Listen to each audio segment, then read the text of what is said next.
Another new piece of lore on Koresh dropped just this last week, the most recent in what has been a decent amount of lore reveals in the lead up to patch 11.2, Ghosts of Koresh.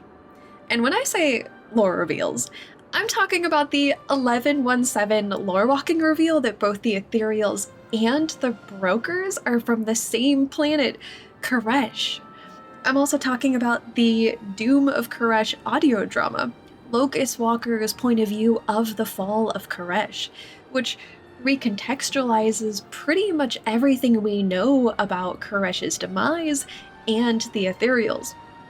And then we get the audio logs, a three-part series that, very similar to the Doom of Koresh audio drama, follows the point of view of a Koreshi, who describes what it was like when the Void Lord Dimensius came to devour their planet all those years ago. And the audio logs are pretty short, but they are chock full of interesting lore implications. They pull a lot from the original lore, but also build on all of the new stuff we got from the Doom of Koresh audio drama. But most interestingly, they're narrated by a Koreshi who later becomes a broker, which, along with the reveal that the brokers are actually from Koresh, tells us a lot about the brokers. But I'll get into that later. But this is a lot of lore and a lot of new reveals, so if you're going into patch 11.2 blind, this is a bit confusing. So to really unpack and talk about what's going on in the patch and the significance of it all, we have to go back to the beginning and talk about the basics of both Ethereal and broker lore. So from start to finish, here's just about everything you need to know about Koresh and the Koreshi going into 11.2, with no spoilers for what's in the patch. Let's start with the Ethereals themselves.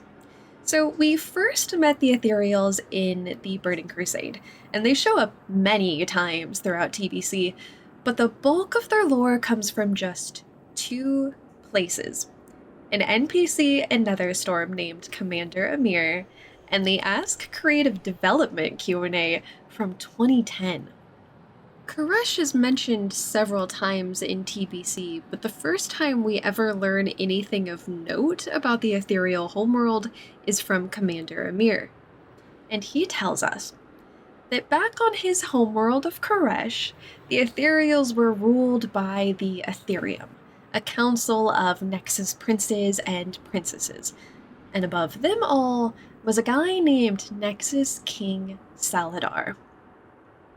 Amir also tells us that Koresh was attacked, and for all we know, destroyed by the Void Lord Dimensius.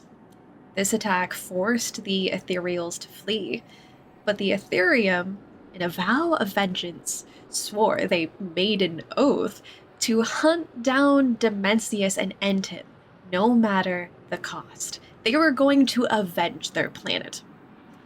But along the way, the Ethereum Council fractured and disbanded.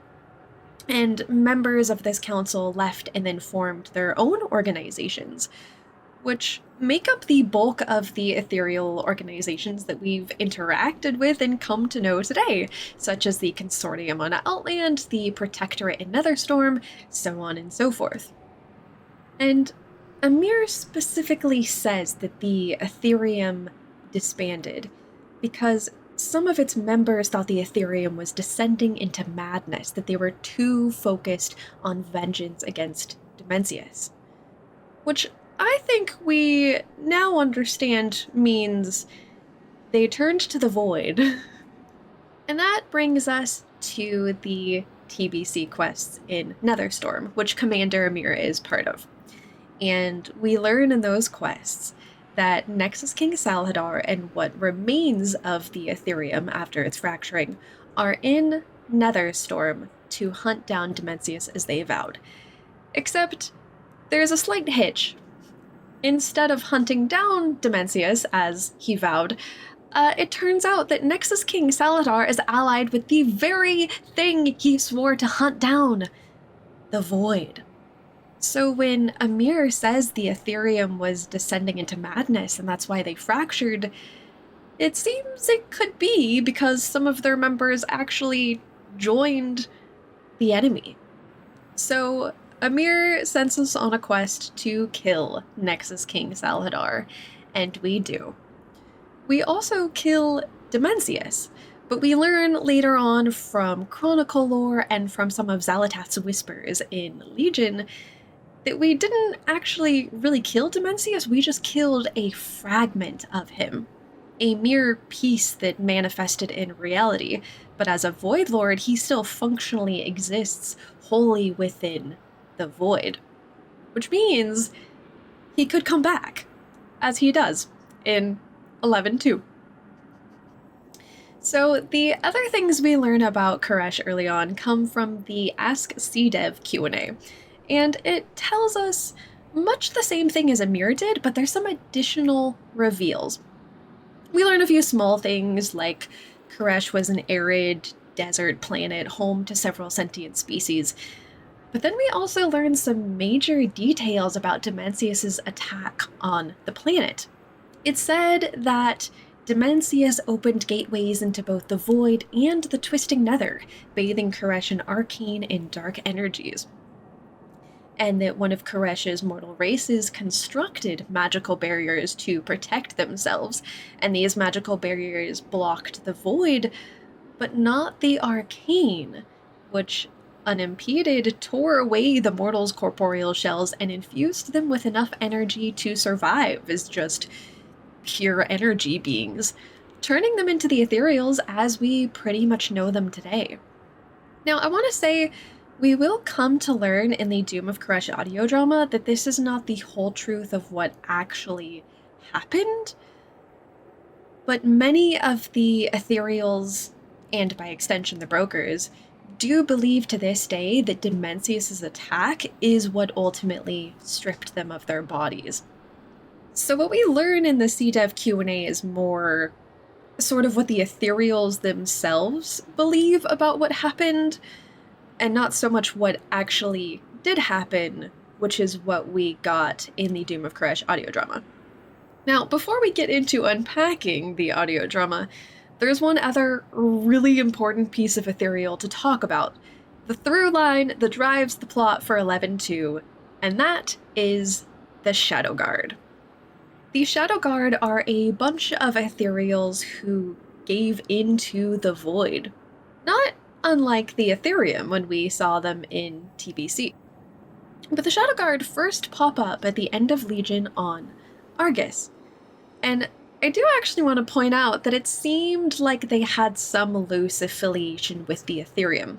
One of the leaders of the Shadow Guard has the title Ethereum Lord, and moreover, both the Ethereum and the Shadow Guard are Void-affiliated Ethereals. They're interested in, quote, becoming one with the Void.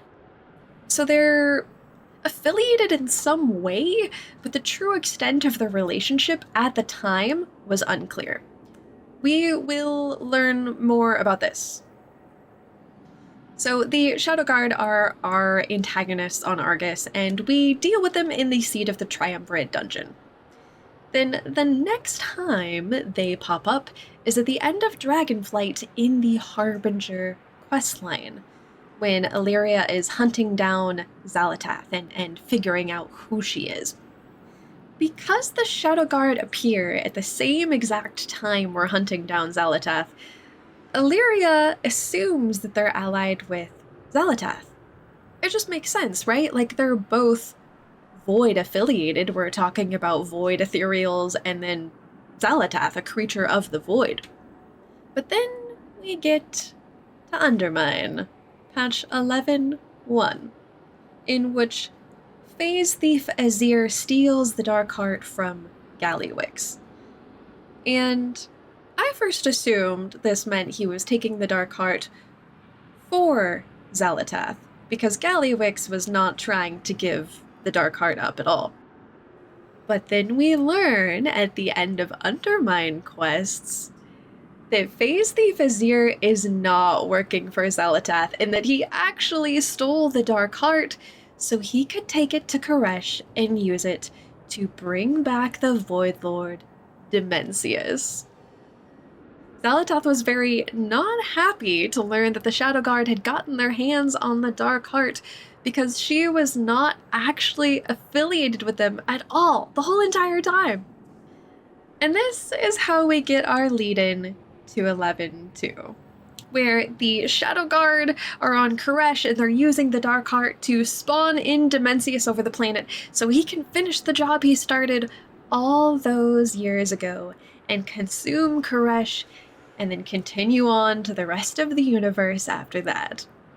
Now, I'm sure many people are a bit confused at the way that the Shadow Guard weren't actually working with xal'atath, and I have a little bit of a personal theory about this, and I think it's that given that the Shadow Guard are now in possession of the Dark Heart, that they were probably hunting it down the whole entire time we were hunting down xal'atath. So basically, both us as the player character and the Shadow Guard were trying to find xal'atath at the same time, because we were both trying to get to the Dark Heart. So basically, when we came across them in the Harbinger questline, it wasn't because they were working for her, it was because they were also looking for her. That's just my speculation. One more thing I do want to point out before moving on is that it's in the Harbinger questline when we learn for the first time the Koresh actually has a world soul, like Azeroth. Locus-walker tells Illyria that his people also heard the Radiant Song. They had the Radiant Visions before Dimensius appeared to consume their world. Just like the player character and some NPCs hearing the Radiant Song at the beginning of The War Within. The fact that Koresh has a world soul gets brought up again in the audio drama and the audio logs, both of which shed some light on the Koreshis' relationship with their planet. In the Doom of Koresh, Locus-walker tells Illyria that he personally experienced the Radiant Visions and understood them to be a cry from the world soul that warranted further study. And then, in the audio logs, we learned that Koresh is a male world soul, like Aman'Thul or Sargeras. The only thing we don't really have clarity on going into 11-2 is the state of Koresh's world soul, given that the planet was, well, all but destroyed. That's the Ethereals, but if we're talking about the Koreshi, we must also talk about the Brokers. So the Brokers first show up in Shadowlands, primarily as traders seeking to establish trade with and profit off all the mortals crossing through the Shadowlands. But they're also expeditioners and travelers seeking the knowledge of the first ones.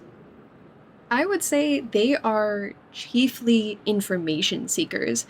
There's actually a cool bit of dialogue in Oribos where one of the brokers talks about how they travel the cosmos to learn from the masters of every reality they find.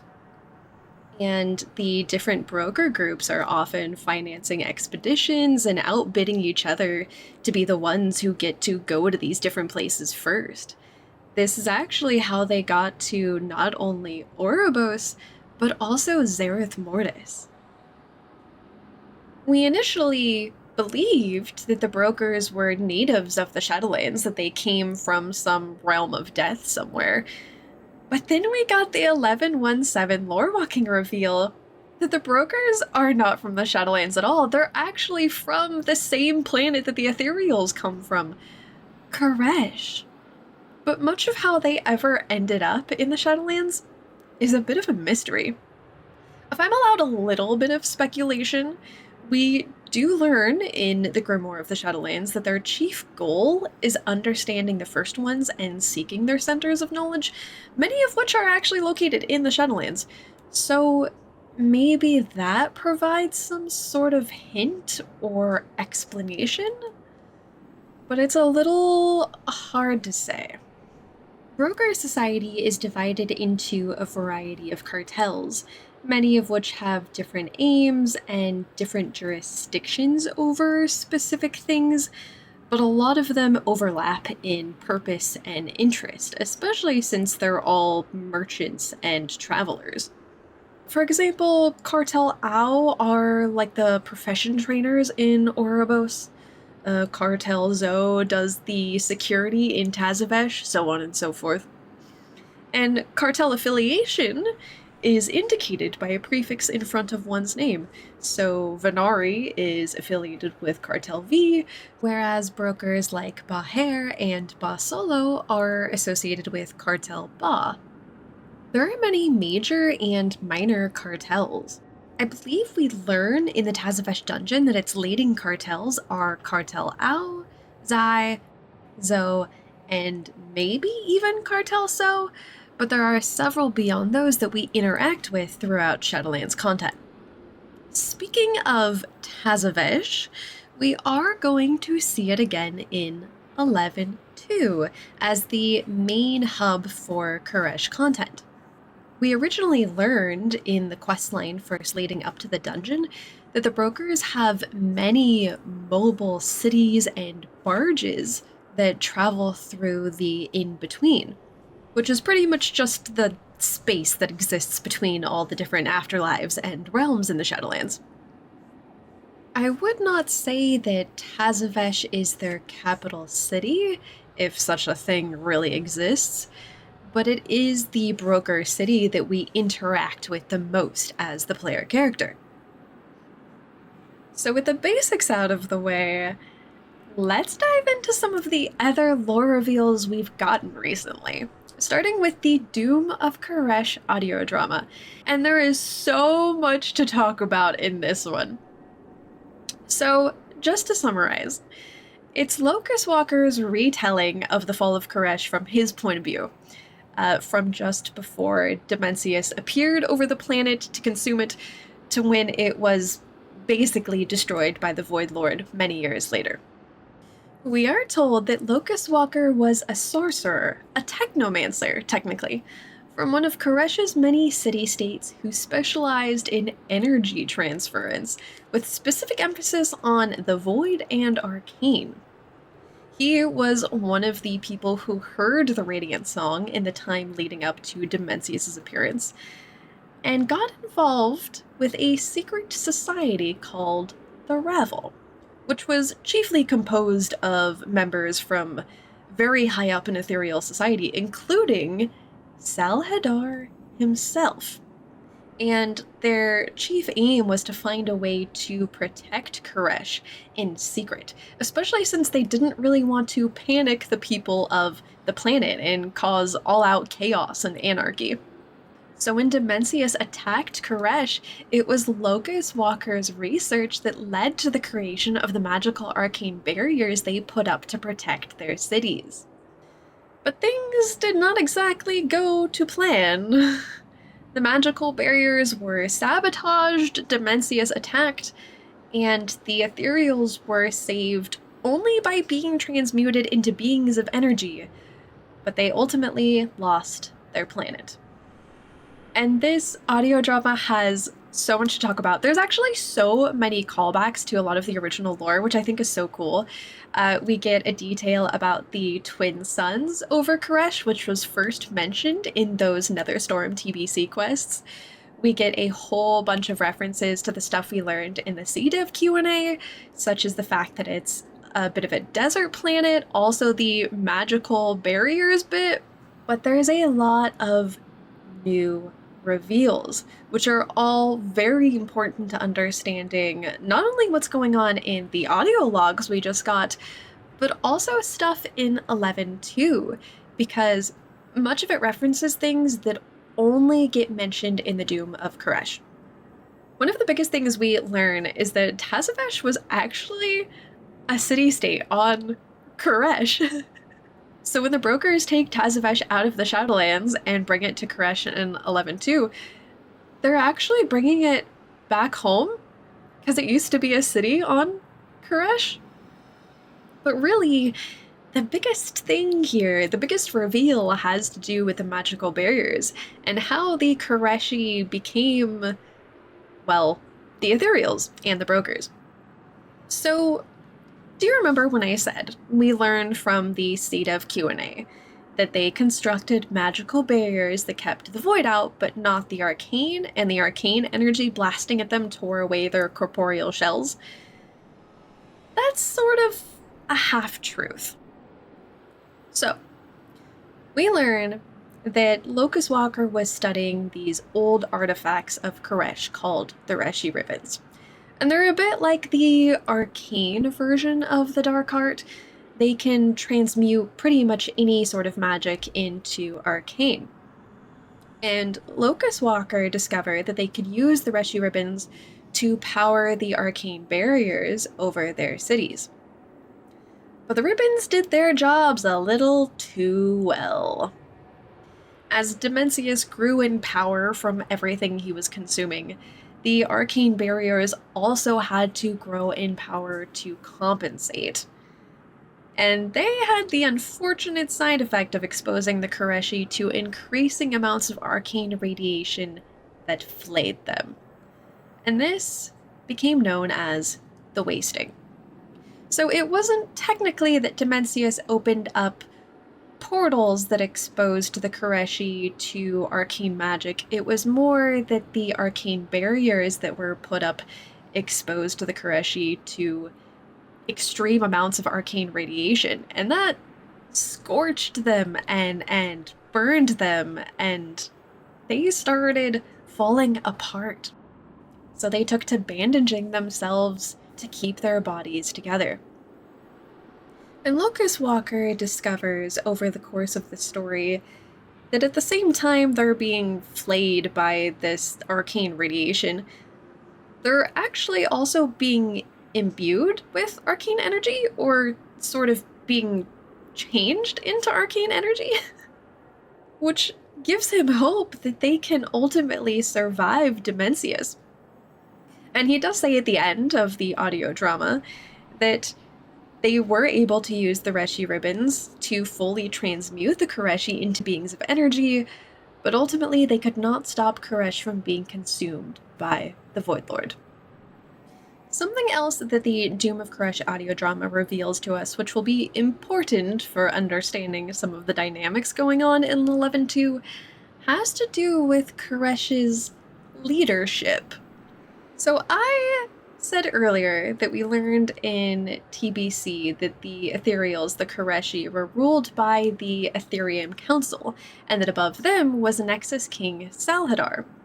Well, we actually learn in the Doom of Koresh audio drama that the Ethereum, as we came to know it, wasn't founded until Koresh's end days. That before that, Koresh was ruled by the Council of Oracles, a group of priests responsible for communing with Koresh's world soul. And xal'atath, instead of being Nexus King, was actually High Priest. He led the Council of Oracles. But in Koresh's end days, when Dimensius was attacking, xal'atath sort of declared martial law, so to speak, and basically made himself High King. He made himself the Nexus King. And as a fun little fact, part 3 of the Doom of Koresh audio drama is actually named Ethereum. So before the Ethereum, we had the Council of Oracles, of which xal'atath was the leader. His closest confidant was a Koreshi named Soul Scribe, and she technically ruled over the sort of wild lands of Koresh in between the cities. And then each city-state also had its own ruler. Nexus Princess Kaiveza, the boss in Nerubar Palace, was the ruler of the city that locus-walker was originally from, Menusa. And we learned that Nexus Prince Bilal, who we killed as part of the Legion artifact acquisition quests, was actually the leader of Tazavesh. So with all that in mind, let's talk about the audio logs. So we learn off the bat that they are narrated by Laura. And we've had it confirmed at this point that Laura is actually Talora, the broker who narrates the Grimoire of the Shadowlands book. which is such a fun thing to me because going from narrating these informational logs to all of the descriptions and explanations of things in the Grimoire of the Shadowlands is just such a cool little through line for the character.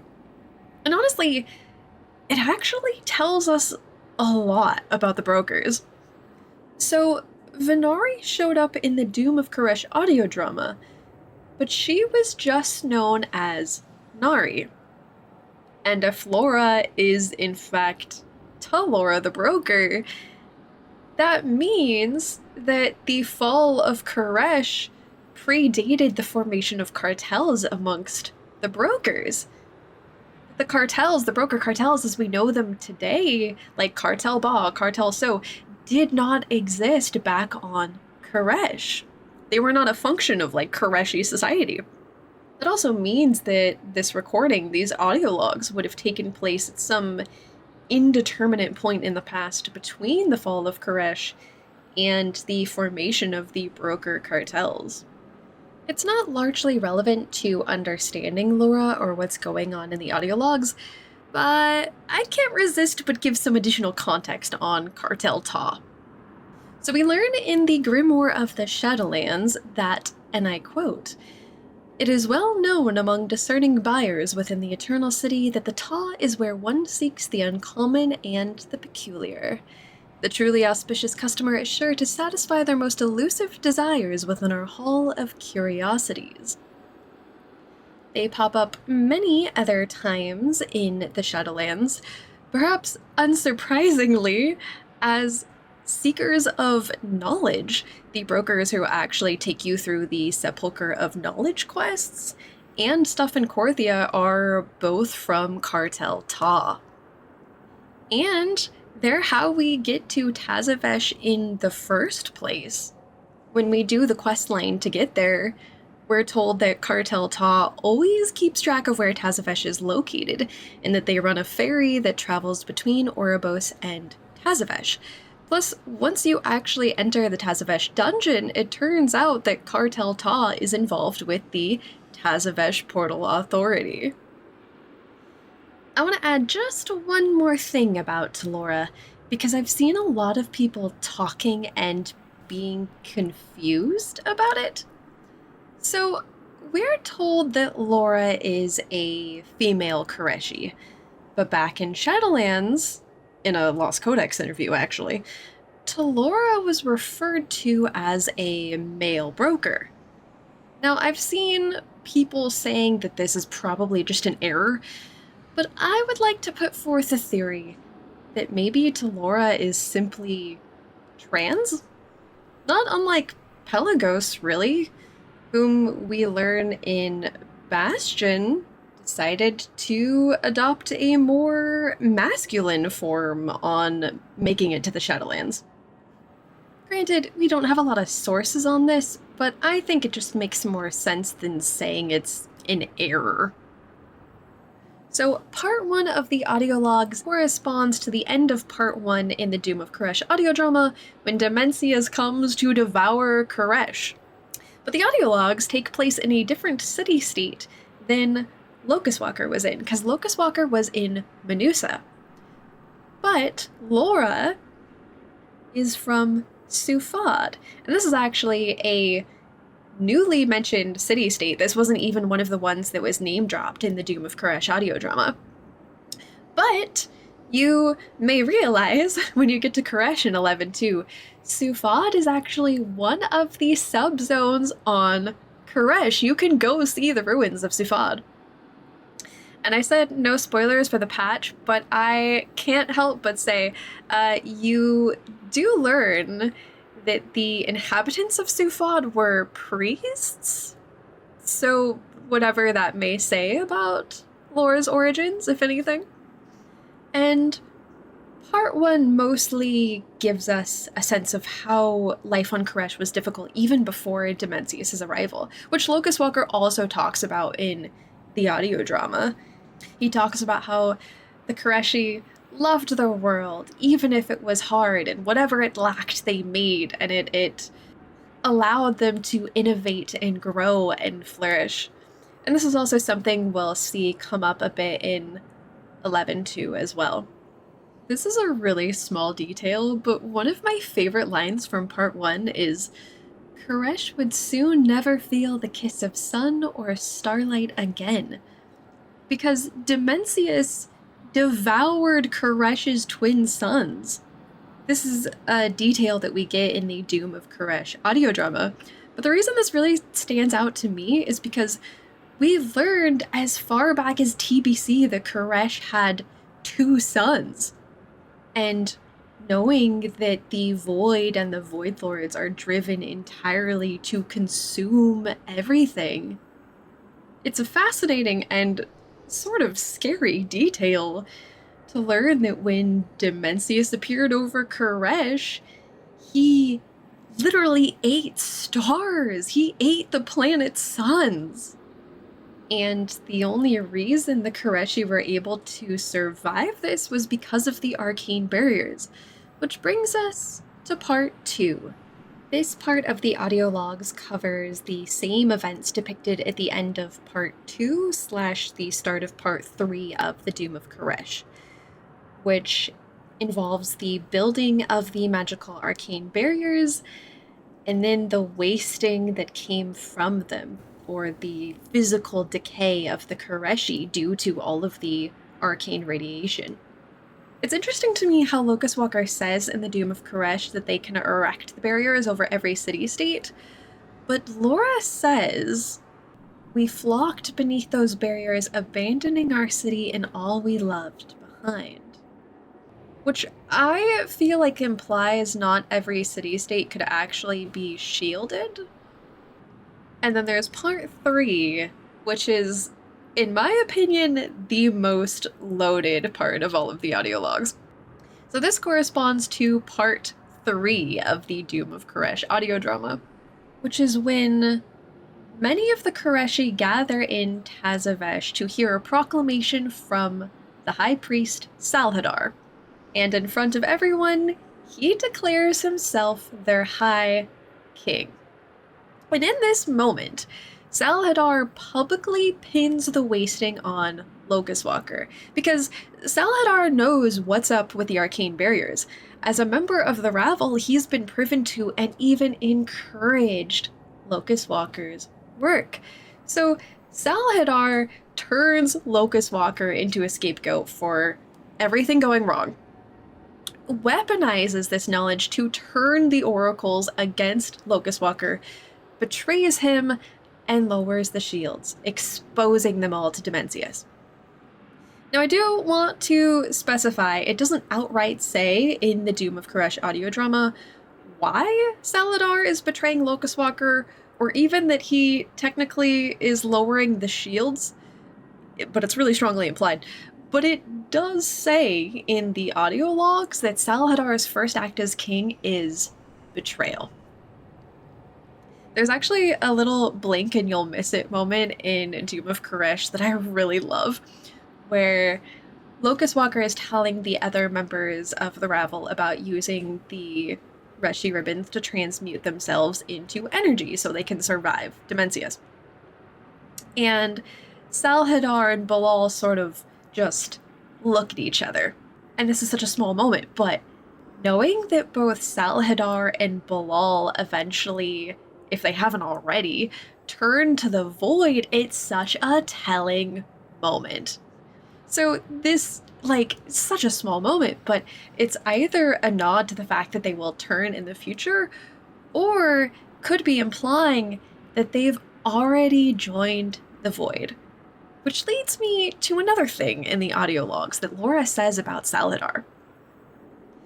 I think these audio logs are the only time we get possible hints for why Sal'atath basically turned and allied with the Void. It's not in the Doom of Koresh audio drama, it's not even in TBC stuff, which makes this really interesting. And Laura guesses maybe Sal'atath broke because their end was inevitable and there was no escaping it, or maybe that he was promised power in exchange for giving up his people. And we don't really know which one it is, but that he did basically betray the Koreshi by allying with the Void, the thing that was seeking to destroy them. And I think something else really interesting about this is that even though in the Doom of Koresh audio drama, this moment plays out with Salhadar pinning the blame on locus-walker and locus-walker being turned into the enemy, it seems that many of the brokers and Ethereals did come to find out that it was actually Salhadar who'd betrayed them, not locus-walker. Because Amir tells us in TBC that Salhadar joined the Void. Laura mentions in the audio logs about Salhadar betraying the Koreshi as well. So at some point, they did actually learn that Salhadar was not the good guy. Like, even Laura acknowledges that locus-walker was just a scapegoat. It's so cool to get all of these little character moments about the fall of Koresh, like this being something that we had all of 2 paragraphs of lore about over a decade ago, and now we have the audio logs, the audio drama, like we have a whole wealth of information on lore about Koresh and Koresh's demise at the hands of Dimensius. So I've talked a little bit about how this brings us to what's going on in 11.2. But just to reiterate, the reason we end up on Koresh mostly has to do with the Shadow Guard. And I mentioned earlier that they've popped up several times in the story recently. The first time in Legion, but then at the end of Dragonflight in the Harbinger questline, then 11.1 in Undermine. Technically, they actually showed up in 11.1.7 as well, because there were Shadow Guard assassins who tried to kill locus-walker and Venari in Telagris, and now we see them on Koresh, because they've stolen the Dark Heart from xal'atath to use to restore Dimensius over Koresh. Since the Dark Heart can take magic and transmute it into void magic, they're using it to power the Void Lord's return by juicing him up and feeding him energy.